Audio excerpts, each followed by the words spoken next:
Hey everybody, welcome back to Tim Travels. It's Terry, your host. So, still here in Lansing at the Loves, not going anywhere. This ice storm warning is in effect until 4 a.m. in the morning. So yeah, I'm gonna wait till at least daylight to assess, and then if I feel like I want to get out on the road, then I'll ask for a load. I didn't I didn't realize it until I was checking a little bit ago, but I don't have a lot of hours on my 70-hour clock right now. I only have, let me see, I got 11 hours and 1 minute.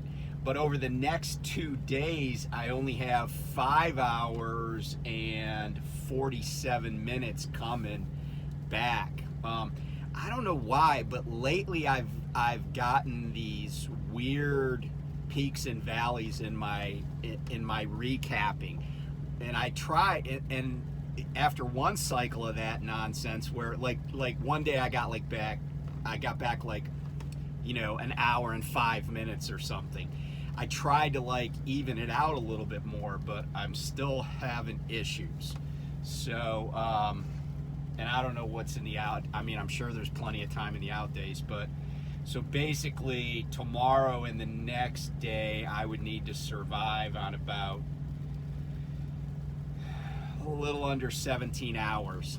I mean, it's certainly doable. That's, if I'm just driving 8.5 hours a day, it's probably okay, but we'll just have to see.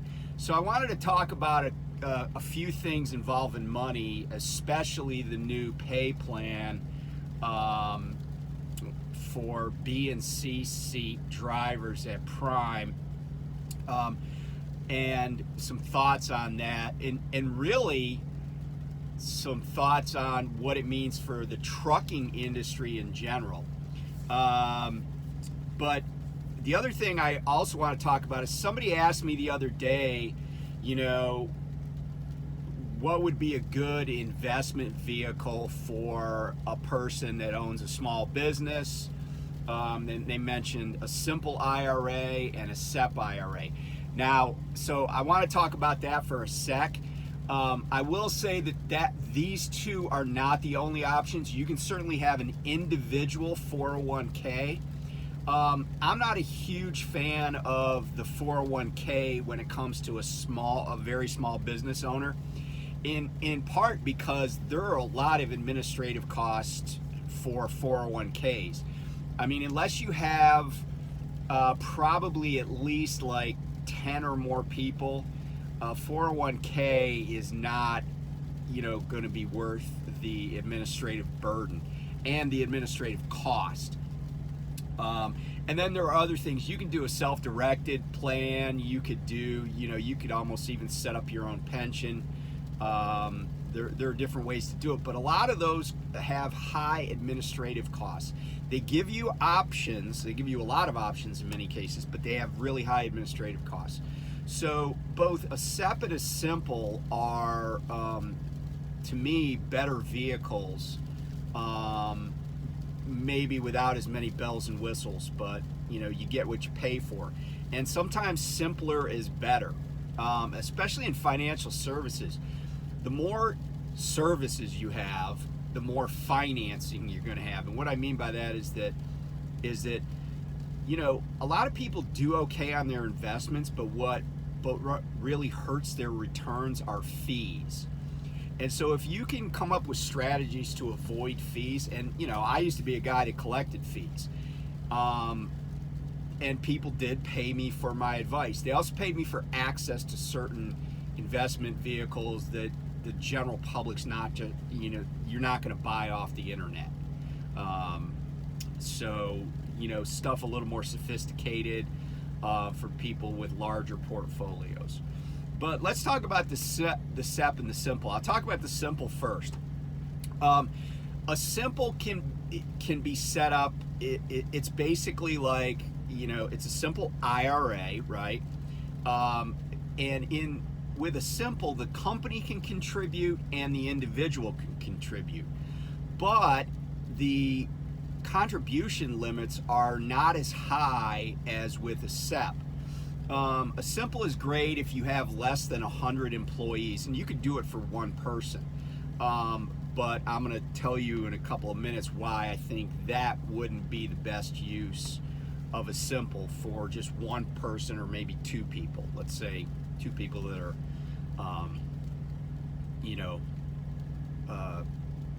colleagues or friends or even family members. So, and these are the 2023 contribution limits. For a simple, the maximum contribution to a simple IRA is $15,500 for the year 2023. If you're over 50, you can contribute an additional $3,500. So for an aggregate of $19,000 if you're over 50, that's a catch-up contribution. And again, this can be a combination of the company, or it could be just company contributions, or it could be the contributions of the company and an individual. And again, the administrative burden's not too great. And depending on who the custodian is, like, you're going to have to choose a company that has, the ability to be a custodian, has a broker-dealer license, etc. So maybe like a Charles Schwab or a Fidelity, one of those types of places. There are plenty others out there. I'm not flagging for either of those. Although I do have an IRA at Fidelity, and then I have a Roth IRA at John Hancock that I probably should just move and consolidate with some other stuff, but that's a little personal cleanup. So 15,000, 19,000 max contribution if you're over 50 with a simple. A SEP IRA has even less administrative burden, and both of these can usually be set up for free. The SEP requires no tax reporting or anything like that. Now, the nice thing about a SEP is you can contribute quite a bit of money to it. The limits are quite high. And so for 2023, the limits are 25% of the employee's salary, or up to $66,000, whichever is less. So if the employee makes $200,000 a year, they could contribute $50,000, up to $50,000, because that would be 25% of their salary. But you can see that you can really put a lot of money away. The nice thing about a SEP is it's totally discretionary, and it's money that's just put in by the company. So it's basically before any taxes are paid by the individual. Before payroll is even done. So it just comes out of the company's coffers. It's a qualified plan, so it grows, however you invest it. You're not paying taxes on it while you have it, until you start making withdrawals. The other thing I like about a SEP is there's basically no administrative burden. You just set it up. And again, it's discretionary. So let's say that one year you have a really good year, and then the next year you don't. You don't have to. You can make no contribution to it, and it still stays in place. So now here's maybe the one rub on a SEP. If you have other employees besides the business owner, they have to get what I would call a pari passu contribution. So whatever percentage the one employee gets, all employees must get. So in my previous scenario, I said, okay, the one person's making $200 a year, that's their salary, right?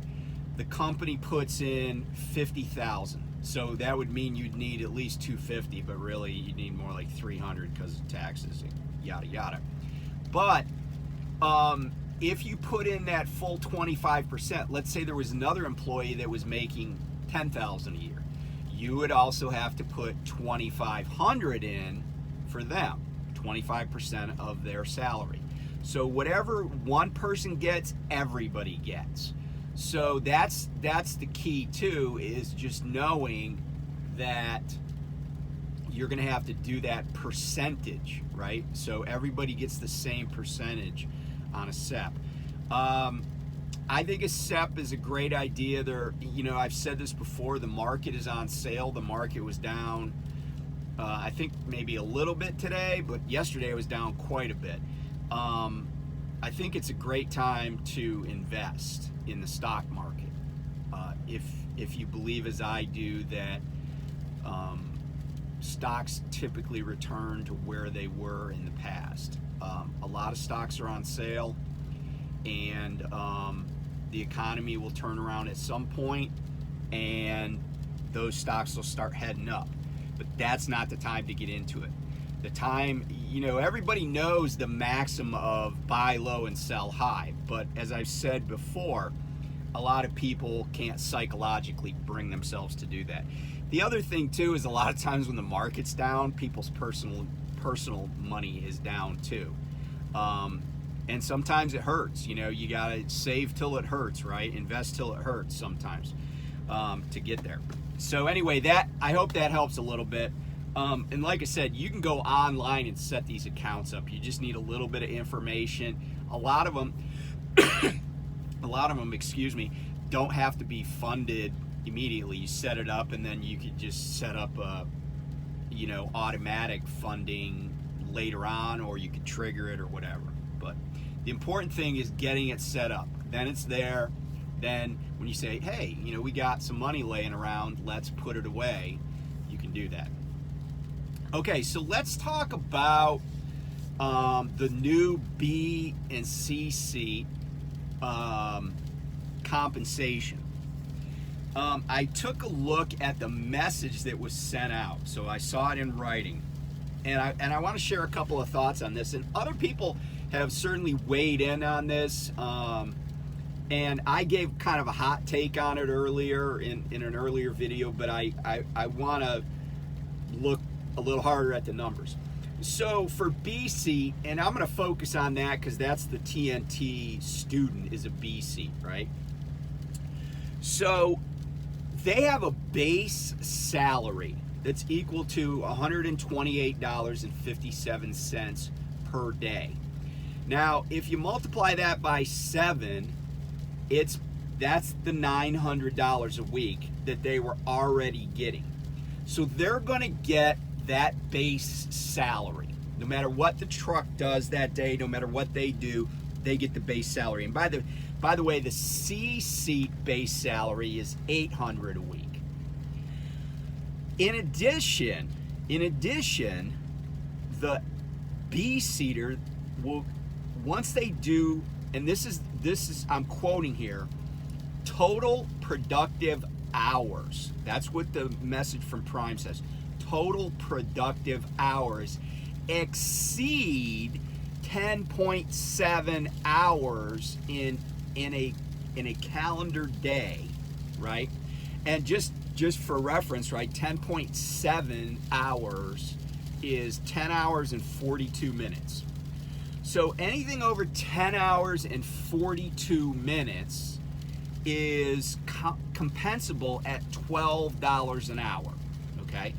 And for those of you keeping score at home, $12 an hour is not an hourly rate that would get you to $900 a week, okay? $900 a week is a little over, I think, $48,000 in a year. If you were working a 40-hour week and making, let's say, 48 grand, your hourly rate would be $24 an hour, okay?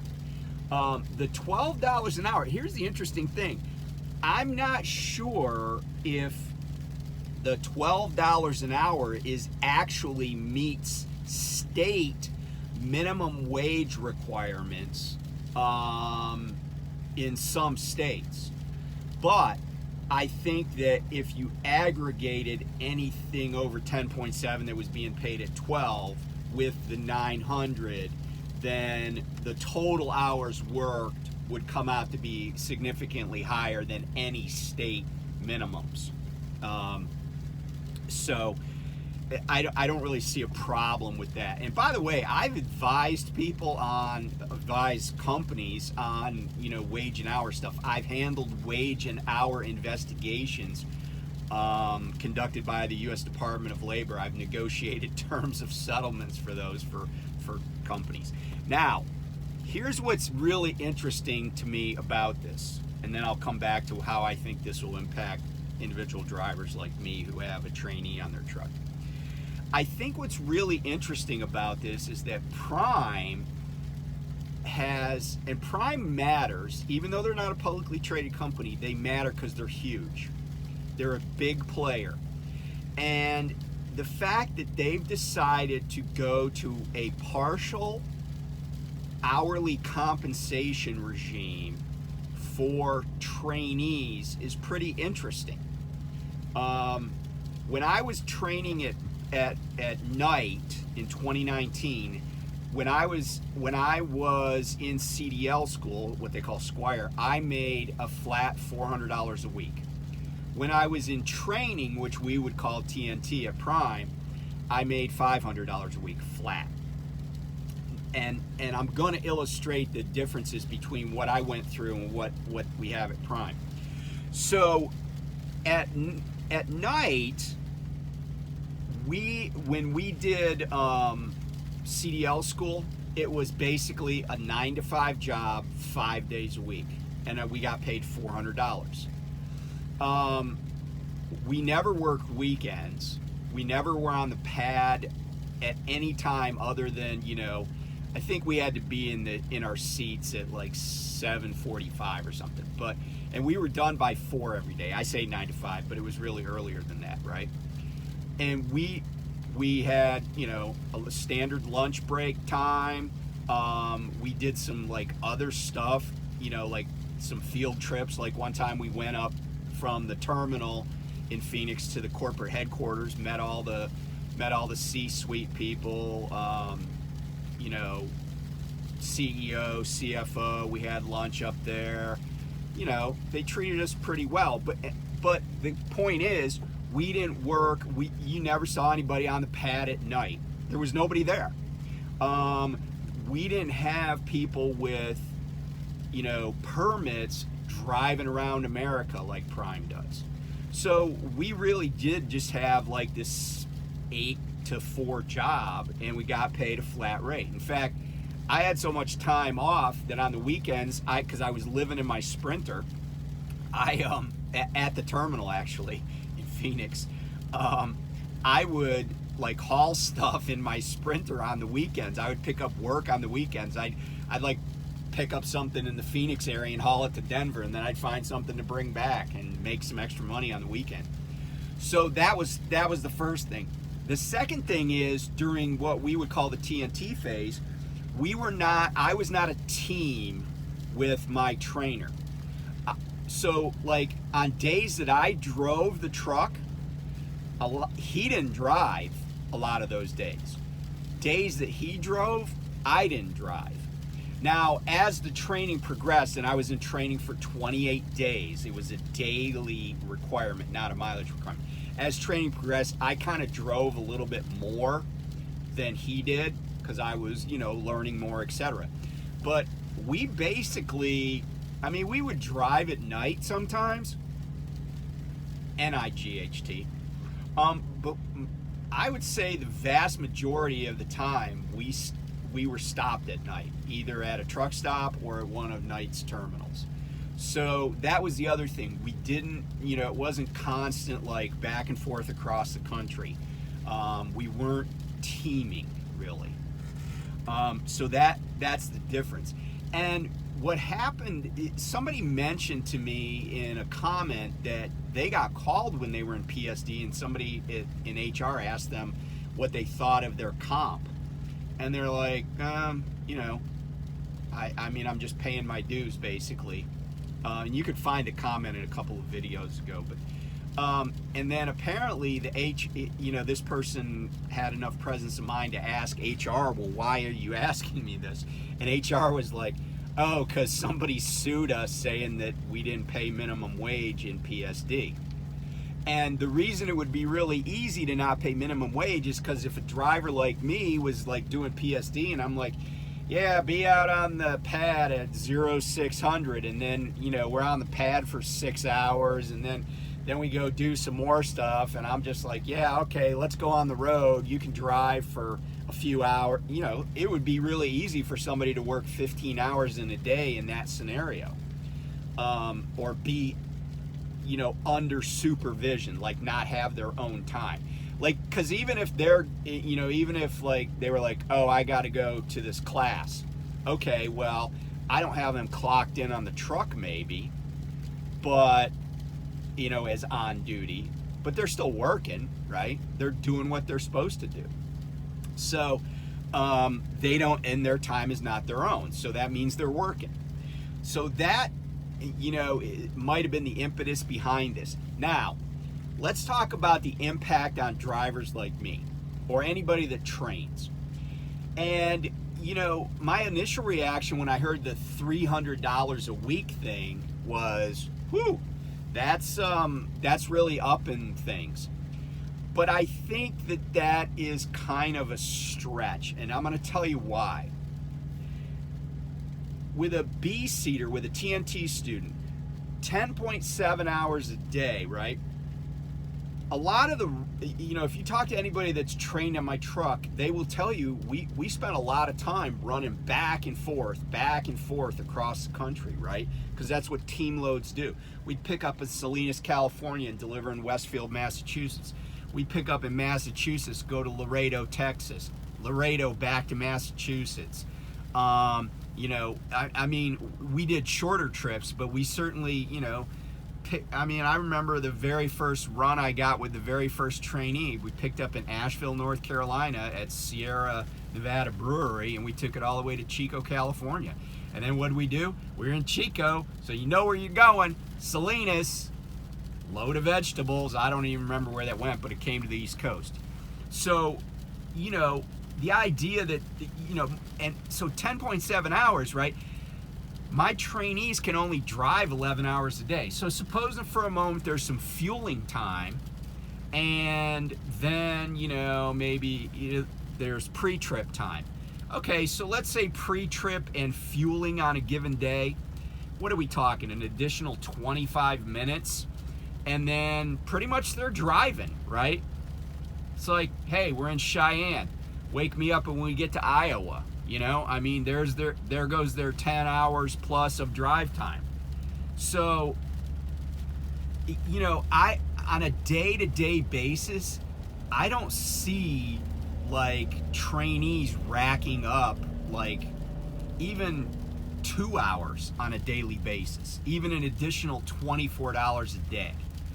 I could see maybe an hour here, an hour there. But I think there are going to be days when they don't even work the 10.7. I know there are going to be, right? So I think it's going to be highly unusual. It's going to be an outlier if somebody actually gets $1,200 in gross salary that's a BC in a given week. I think that would be extraordinary. It'd be like, hey, go wash the truck by hand. It would be like a lot of extra work, unless, because here's the thing, right? Like if you're not running, you don't do some of the stuff that's the additional work. Like if we pick up in Salinas, right? And let's say it's only one pickup. Sometimes you pick up like 3 different places, but whatever. Let's say we pick up, okay, back into the dock. Now you go in the sleeper berth. It took you 10 minutes to back in. It took you another 10 minutes to get the paperwork, or tell the people what Then, okay, the truck's loaded after an hour and a half. Go put some load bars back there. Reposition your tandems if you need to. But we're talking a few minutes here. You'd be surprised how much work you can get done if you just step it up. I mean, I can fully fuel, meaning the tractor fuel and def and the trailer fuel. I can do that in less than 10 minutes most of the time. Now, if I have to wait behind somebody, well, I'm not waiting on the clock anyway. I'm not burning up my 70-hour clock waiting. I just put myself off duty. But if I log into fuel, I mean, honestly, I've had fuel stops where I really was in a hurry, where I got the truck, I bought got all the fuel that I wanted in about 4 minutes. You know, and the reason I know that is I put myself on the clock before I got out, put in all my info on the pump, and then just turn the hoses on full blast, you know, and then walk around to the other side, do the same thing, turn them off, put them up, and I'm back in the truck, and it's 4 minutes. I mean, you know, a lot of people think time is kind of weird, and you know, sometimes you think stuff is taking forever and it's not, and other times you think stuff should go much faster and it seems like it's forever. So I guess the bottom line for me is I'm not going to stop training because I might have to pay somebody a little bit extra. I just don't see it as, you know, on a day-to-day basis. I'm just not envisioning an extra $300 a week. I mean, if you do the math right, I think $12 an hour, they would have to be knocking out an additional 25 hours a week over a 7-day period to get, you know, $300. I mean, we'll see, because I'm probably going to get a trainee on my truck pretty soon, but I just don't see it being that big of a thing if the clock is properly managed. Now, if they're sitting there on duty when we're just at a loading dock, I'm going to be like, put yourself in the sleeper berth, right? That's because that's a terrible way to manage your 70-hour clock if you're doing stuff like that. So, anyway, so hope this like clears up some stuff. You know, again, I just don't see this being as huge of a deal as they made it sound. And I think it was presented kind of weirdly. Like, why would you tell everybody the worst case scenario? And why wouldn't you tell them really why you're doing it? I mean, I haven't thought the PSD program was really a great setup. But I just kind of shut my mouth about it. I mean, I know I talked about it on this channel, but you know, I was just like, all right, whatever, it's Prime's program. I'll just, you know, I'm here, I'm gonna play by the rules. But I like the program I went through better. And it, you know, so, and you know, there was a lot less left to chance in all areas. But anyway, thanks for tuning in. Be safe. The weather's crazy. I'm just sitting here riding out this ice storm in Michigan, and maybe I'll get on the road tomorrow. Maybe I won't. You know, I already made my money for this week. If I have to spend another day here till the roads get cleared up, I'm okay with that. Anyway, talk to you soon. Bye.